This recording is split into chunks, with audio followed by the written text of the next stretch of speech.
Hello and welcome to the Polish Foodies. Today I want to teach you how to make sauerkraut, Kapusta Kiszona at home. Sauerkraut is quite easy to make and you can make it very quickly. However, it takes some time for the fermentation process to be ready. But it's worth to make your own Kapusta Kiszona at home. It makes a perfect base for many Polish dishes, including bigos, and you can also eat it on its own. So let's start with chopping the cabbage.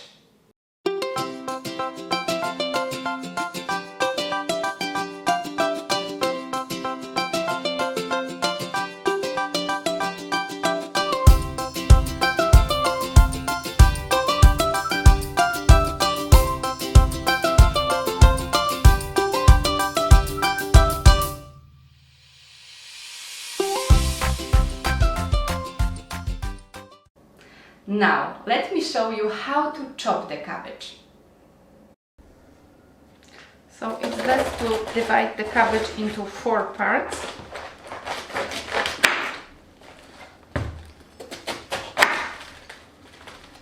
And cut each part like that into small strings.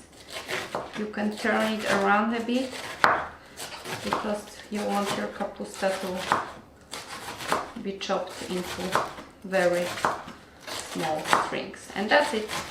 Very easy. Don't cut glomp this inside, it's not really good to eat, so you can throw it away or traditionally like give to animals. You can also use the grater to simply grate your cabbage, it's okay as well. So if you decide to cut cabbage like that, you will have a very long strings of the cabbage. So I will just show you how to not cut it.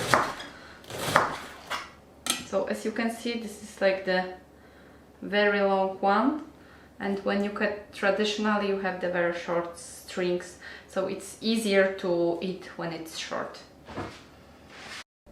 My cabbage is now chopped. I will now mix it with pickling salt and leave overnight to make Kapusta Kiszona sauerkraut. But let me weigh my cabbage first. For every 1 kilogram of cabbage I will need 20 grams of pickling salt. So the amount of salt always equals to 2% of the cabbage weight. If you are using American metrics, you will need about 1 tablespoon of pickling salt for every 2 pounds of cabbage.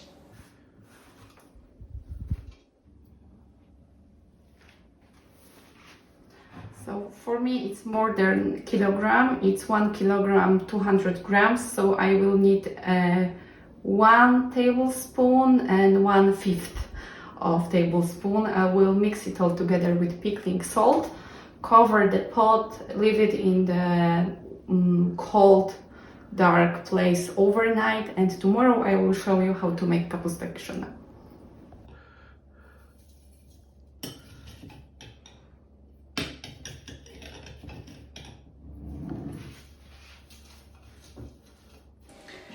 So the next day my cabbage has released the juices, and right now I will make the sauerkraut.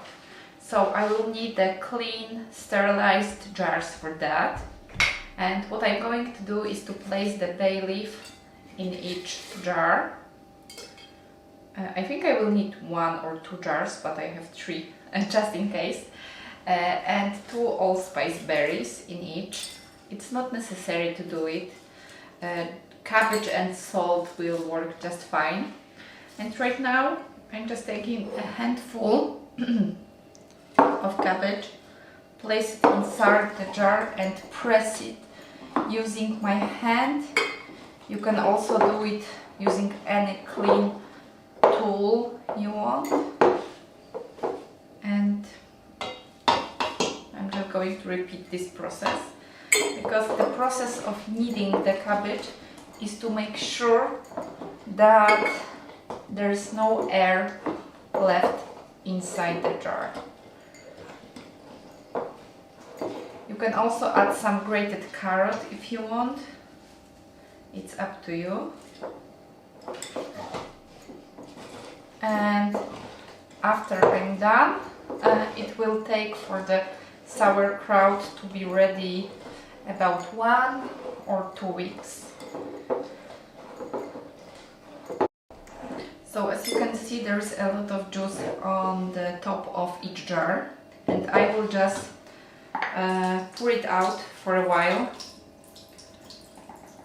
just to double check that there is no air inside, and I will press it again.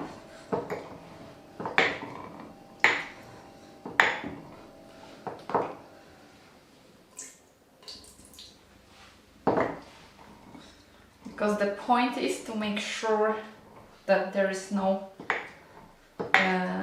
air left. So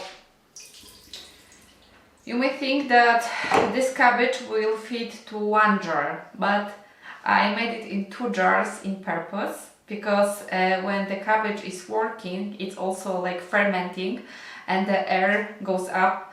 So if you don't want your jars to explode, it's better to leave some free space, because the fermentation process may cause the jar to blow out. So leave some space. I think the level 3/4 is like the minimum that you should let. So that's why I think it's really better to do it like that. So I will just press it again and come back to you to show the final result. So this is how the cabbage looks when it's pressed. I want to show you how much water we have left from this one cabbage. So I will strain it to make sure that there is no cabbage left on the top of kapusta, because the goal is to cover the entire cabbage with water. Okay, and the final step is to simply cover this cabbage with water.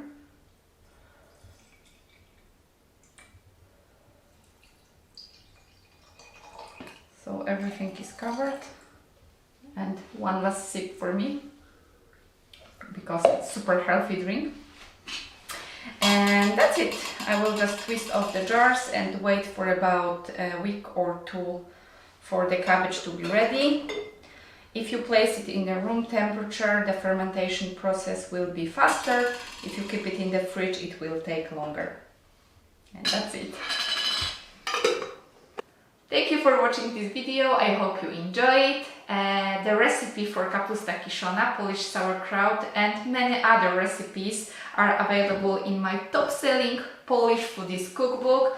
This is the cookbook with almost 200 authentic Polish recipes that are very easy to make at home. So you have many sections in here, like the pierogi section or dessert soups. This is how the cookbook looks inside. So you have so many recipes. We ship worldwide. The delivery time takes about 2 weeks and it's free. So you can order this cookbook on the Polish Foodies shop. It's shop.polishfoodies.com. You can also visit the blog. It's polishfoodies.com, where you can browse through many Polish recipes for free. So thanks again for watching, and I hope to see you again next time. Bye bye!